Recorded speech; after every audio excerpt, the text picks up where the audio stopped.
Hey guys, Joshua C here. In this video I'm just going to talk about these different types of stream lights that are available, as well as the energizers that you guys can customize and play with. So let's begin. I did a previous video showing how I warranted this thing, and you can see that this body is brand new. So here on the far right we have a Stinger dual switch LED. Now, dual switch is very simple. So, as you guys know, if you're familiar with this particular Streamlight, which by the way, I highly recommend all of these.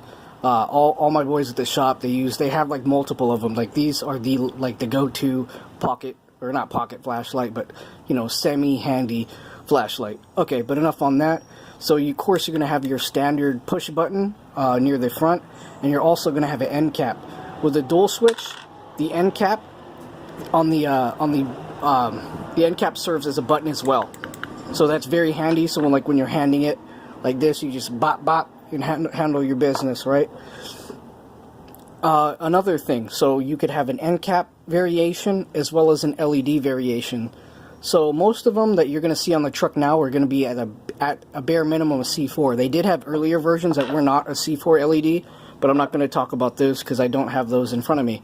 So basically the two variants you're going to have are a high lumen output. You guys should see that. That would be the one on the right, and a standard. So, and I'm going to show you a side-by-side comparison.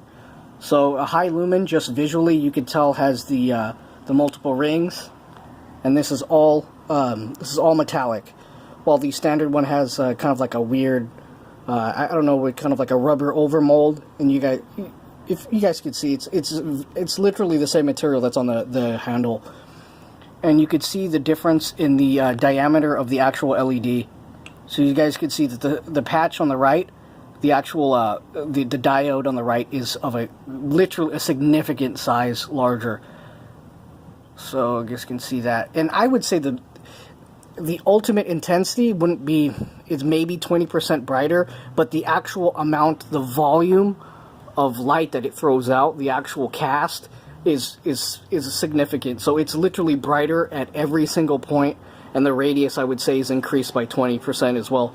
So I would say like 20-20, like 20% brighter and 20% larger radius on the shadow, the beam being cast. Okay guys, so moving on to energizers, we have three main types. So on the left we have the lithium ion, in the middle we have the NiCad, and on the right we have a nickel metal hydride. So here, I'm just going to tell you point blank, the one I recommend, number one, is definitely the lithium ion.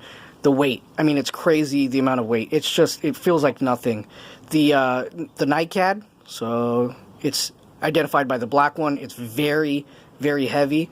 I know you guys know it's very cumbersome. And then we have the nickel metal hydride, which is slightly lighter than the nickel cadmium, but it too is very heavy. I mean, I could break a window with this, probably with that one. This one, it'll bounce off the window. Okay, I'm just saying that jokingly. As far as I have experience with all three, I would say if I were to give this a 10 on the power, I would say this is very close, maybe equivalent to a 10, but I do have to be honest. As much as I love this one, I would say the output is down one click. I'd say it's 9 out of 10. Given a full voltage charge on all three of these, I don't know why. Maybe because the nickel metal hydride, it holds a better static or dynamic voltage under a load, such as turning it on. I don't know, but I don't know is you're going to see just the ever so slight.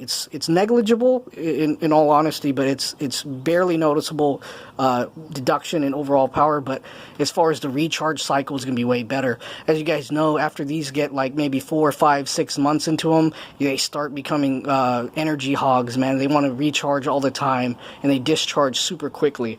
It's like, yeah, and by the time it's a year, it's like it takes like 20 minutes and then it's done. This one, I've been running it pretty constant for like 3 months, and it still takes. I've had it full power for like 2 hours, and it stays bright literally to the last second, and it just dips. It's amazing. So I have ran this thing on full power to discharge, and it just goes slight, and then boom, just kicks. So it's very sharp cutoff. So I'm very impressed with the performance of the lithium ion. I would definitely recommend. Dual switch end cap, I would definitely recommend. As far as the LED, so over here on the right, you'll see it has the high lumen versus your standard, I guess, C4. I actually have no preference. This is my personal light, so you take it for what you wish. But if you want more power, obviously you go with the big boy. If you don't care and just straight up don't care and then don't mind it, then just get the regular. It's no big deal. Alright guys, so hopefully you found this information useful. Comment, like, subscribe, and you guys carry on. Godspeed.